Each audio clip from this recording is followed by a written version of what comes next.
দোয়াত নামের একটি কালি ছিল, যেটি আসলে ওইখান থেকে রং কালেকশন করে অন্য উপায়ে আসলে লেখা হতো। আমার মনে হয় এই চেকটা এটা আমার সম্মত কোনো হোটেলে ছিল, কারণ এটা হয় সরস্বতী পূজার সময় ব্যবহার করা হতো, অথবা বাচ্চারা যখন প্রথম তাকে হাতের লেখা শেখাবে তখন এই ধরনের স্মারক দোয়াতগুলো দেওয়া হতো। ছোট একটা কলম থাকতো, একটা সে সতেরো কাটা হোক, কঞ্চির কলম হোক, আর এটা এলাকা ইম্পোর্ট। এখান থেকে কাল সেই হিসেবে বলা যায় যে সবচাইতে প্রাচীন দোয়াত সম্ভবত প্রায় 5000 বছর আগের মহেঞ্জোদারো সভ্যতায় পাওয়া ওই দোয়াতটি। একটি আসসালামু আলাইকুম দর্শক, আমি আছি আপনাদের সাথে ইশতিয়াক আসিফ। আসলে এখন আমরা কলম দিয়ে স্বাভাবিকভাবে খুব সহজেই পেপারে লিখছি বা যে কোনোভাবে লিখছি, কিন্তু এক সময় এই কলমের ব্যবহার ছিল ভিন্ন টাইপের। অর্থাৎ আমরা যেটা জানি, দোয়াত নামের একটি কালি ছিল, যেটি আসলে ওইখান থেকে রং কালেকশন করে অন্য উপায়ে আসলে লেখা হতো। সেই বিষয়ে আসলে আপনাদেরকে আজকে একটি ভিডিও দেখাবো, যেটি হচ্ছে চলতি নামের একটি পেজ থেকে। সেই ভিডিওটি আপনারা দেখবেন। অনেকে হয়তোবা এই দোয়াতের মাধ্যমে হয়তোবা লিখেছেন, অনেকে হয়তোবা দেখেনও নেই। তো এমন একটি ভিডিও দেখাবো যেখানে অনেক কালেকশন রয়েছে, আপনাদের অনেকের হয়তো পুরনো স্মৃতি মনে পড়ে যাবে। আসলে একসময় এই দোয়াতটি আসলে বলতে গেলে বলা যায় যে মানে খুবই ব্যয়বহুল একটা রং বা লেখার জন্য একটা জিনিস ছিল, যেটি আসলে আমরা সবাই কিন্তু যখন ছিল তখন সবাই কিন্তু ইউজ করতে পারতাম না। এই যে ভিডিওটি দেখাবো, এই ভিডিওর মধ্যেই আসলে সবকিছু বলা হয়েছে। উনি সবকিছুই ক্লিয়ার করেছে যে আসলে এই দোয়াতের ব্যবহার এবং কারা এই দোয়াত ব্যবহার করতো, এই বিষয়ে আসলে আমরা বিস্তারিত দেখবো। আসলে আমরা বেশি কথা না বাড়িয়ে সেটিই দেখি। আমার মনে হয় এই চেকটা এটা আমার সম্মত কোনো হোটেলে ছিল, কারণ অফিসে সাধারণত থাকে না, এখানে হোটেলে দেখেন এখানে ম্যাচ বক্স কভার, এটা ক্যালেন্ডার, এটা ভিজিটিং কার্ড হোল্ডার, এটা রিং, আর এইটা হলো ইম্পোর্ট, আর এইটা হলো এখানে কলম রাখার জায়গা। বেলটি দেখছেন, এই বেল্টের মধ্যে দেখতে পেলেন একটি বেলের মধ্যে, তখন এটা আমরা ম্যানুয়ালি বলতে পারি। এখন তো অনেক ডিজিটাল হয়েছে, বেলের ক্ষেত্রে বলেন, ক্যালেন্ডারের ক্ষেত্রে বলেন, অনেক কিছুই।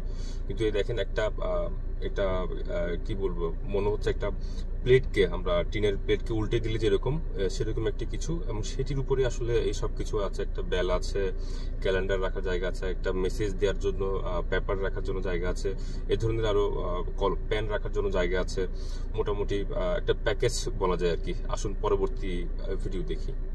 বিলটা থাকার কারণে সাধারণত দেখা যায় একজন একটা বিল পে করবে, তখন হয়তো মালিক বাজানোর পরে মনে করেন হয়তো মেসেজ চলে আসলো। এই দোয়াতটা আমার কাঁচের দোয়াতের মধ্যে অরিজিনাল যে কাঁচের দোয়াতগুলো আছে তার মধ্যে সবচেয়ে ছোট দোয়াত এটা আমার পাওয়া দোয়াতের মধ্যে সবচেয়ে ছোট। এটা উচ্চতা মাত্র 2.5 সেন্টিমিটার। যেটা মনে হচ্ছে একটা আম, এখানে আমের মোটা, কিন্তু এটা খুললে পরে এটার ভিতরে একটা দোয়াত। এই একটা দেখেন, এটা মনে হচ্ছে একটা সুটকেস, ছোট একটা সুটকেস, কিন্তু এটা খুললে পরে এই দেখেন দোয়াত, এখানে দুটো হোল আছে। সাধারণত আগে এই ধরনের দুটো কালের ব্যবহার করতো অনেক সময়। এই জন্য এই দোয়াতটা আমি এমনও গল্প শুনেছি যে 15-20টা গ্রামের ভিতরে একটা ছিল হয়তো ম্যাট্রিক পাস করছে, সেই ছেলে হাতে দোয়াত থাকতো কিনা সন্দেহ। তার মানে অভিজাত শ্রেণীর অথবা খুব বড় ব্যবসায়ী, বা হয়তো কেউ কাউকে হয়তো উপহার স্বরূপ দিয়েছে বা গিফট করছে, এই ধরনের প্রেক্ষাপটে এই ধরনের দোয়াতগুলো ছিল। এই দোয়াতগুলো সে সময় একটা দোয়াত পাওয়া মানে একটা বিশাল।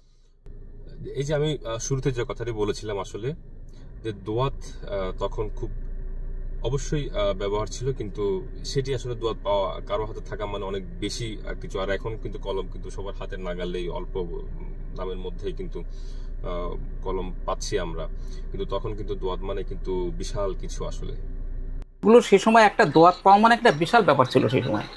এই দোয়াতটা সম্বন্ধে অনেকে জানে না, এবং কিন্তু অনেকে অসনাতী ধর্মের লোক অনেকে জানে না। কিন্তু এটা যেটা ধারণা, আমার ধারণা, এটা হয় সরস্বতী পূজার সময় ব্যবহার করা হতো, অথবা বাচ্চারা যখন প্রথম তাকে হাতের লেখা শেখাবে তখন এই ধরনের স্মারক দোয়াতগুলো দেওয়া হতো। ছোট একটা কলম থাকতো, একটা সে সতেরো কাটা হোক, কঞ্চির কলম হোক, আর এইটা এলাকা ইম্পোর্ট।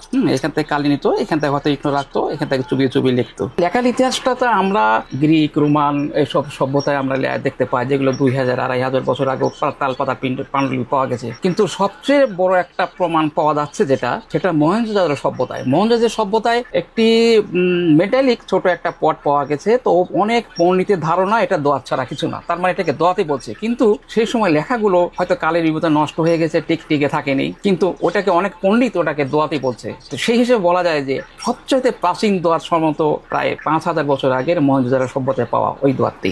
একটি দোয়াত আছে, শিল্পটা প্রায় বিলুপ্ত, এটা বিদ্রি শিল্প বলা হয়, বিদ্রি আর্ট ওয়ার্ক। এইগুলো দস্তার উপরে এর উপর কাজ করায়, দেখেন খুব সূক্ষ্মভাবে কাজ করা। এটা প্রায় দেখতে পেয়েছেন কত বছর আগের সেই ডিজাইনগুলো এখন দেখলে মনে হয় যে মানে রাজকীয় কিছু দেখছি এই ধরনের আর কি। মানে ডিজাইনগুলো আসলে কিভাবে তৈরি করেছে জানি না। এক একটা দোয়াতের এক একটা সিস্টেম দেখেছেন আপনারা কিভাবে তৈরি করেছে, এবং এক এক ধরনের আসলে যিনি কালেকশন করেছেন তাকে কৃতিত্ব দিতেই হয়। তাই কি বলেন? চলেন পরের ভিডিও দেখি। 350-400 বছর আগে। আমার মনে হয় এগুলো হ্যান্ডমেড, এগুলো সাধারণত একটাই হয়তো হয়েছে। এই ধরনের জিনিসগুলো ফ্যাক্টরিতে হয়, কোম্পানি হয়তো কয়েকটা করে, কিন্তু এই ধরনের দেখে বোঝা যায় যে এগুলো হয়তো শখ করে বানিয়েছে, নিজের মতো করে ইচ্ছা বানিয়ে নিয়েছে। এই কালিগুলো সাধারণত নিজেরা বানিয়ে নিত, প্রাকৃতিক ফুলের রস কিংবা গাছের পাতার রস। হ্যাঁ, অনেক সময় হাড়ির তলায় যে কালি হতো সেই কালির সাথে অনেক আবার চাল ভেজে পুড়িয়ে সেটাকে আবার পাটাতে পিষিয়ে গুঁড়ো করে ওর সাথে একটু পানি মিশিয়ে বাস কালি তৈরি করে ফেলতো। তো এইভাবে মানুষ তখন কালি তৈরি করার জন্য কত রকম যে মানুষ পদ্ধতি ব্যবহার করত, আর এখন তো সহজ। মানুষ তখন তৈরি করে নিত আর কি। এগুলো আপনার 300 থেকে 350 বছর আগে। এটা গলায় দড়ি বেঁধে এরকম, হ্যাঁ, এখানে দড়ি বেঁধে সেটা গলায় ঝুলে নিয়ে যেত, এবং স্কুলে যেত। তখন স্কুলে বটতলায় রাস্তার ধারে কোন এক জায়গায় উঁচু জায়গায় ক্লাস হতো, প্রাথমিক শিক্ষা। তো তখন ওই শিক্ষক ওই কালি দিত, ওরা ওখান থেকে কালিটা নিয়ে এখান থেকে গলাতে এখানে নিয়ে চুবি লিখতো আর কি। এখানে এই কালেকশনটা এখানে বেশিরভাগই প্রাণী, বেশিরভাগই হাতি শেপ, ফিশ শেপ। তারপরে এখানে একটা আছে, একটা দোয়াতের সাথে দুইটা হোলের দেখেন, একটা ছোট ময়ূর, একটা বড় ময়ূর। আবার এই ধরনেরই আর একটা আছে, এখানে একটা হরিণ দেখেন, হরিণ আছে, হরিণের সাথে এখানে একটু দোয়াত যেটা, সেটা সেই দোয়াতটা এটা খুললে পরে ব্যাঙের এটা ওলটা সরালে পরে দোয়াত সংগ্রহটা 1983 সালে আমার শুরু হয়। তো শুরুটা এমন ছিল যে প্রথম অবস্থায় আমি মুদ্রা সংগ্রহ করতাম। তো মুদ্রা সংগ্রহ করতে গিয়ে বিভিন্ন ভাঙড়ি দোকান ঘুরতাম। তো একদম পেতল কষার এক দোকানে গিয়ে হঠাৎ একটা জিনিস চোখে পড়লো, ছোট হাফ শেপের মতো, অর্থাৎ এই জিনিসটা। তো আমি তো ওর দোকানে গিয়ে জিজ্ঞেস করলাম জিনিসটা কি। তো উনি বললেন ল্যাম্প হতে পারে, দোয়াত হতে পারে। তো যাক, আমি ওটা আমার মনে হলো দোয়াত হতে পারে। তো এই মনে করে তার থেকে আমি দরদাম করে নিয়ে নিলাম মাত্র 5 টাকা দিয়ে। এটাই আসলেই বলতে হয়, যিনি কিন্তু এগুলো সংগ্রহ করেছেন তিনি কিন্তু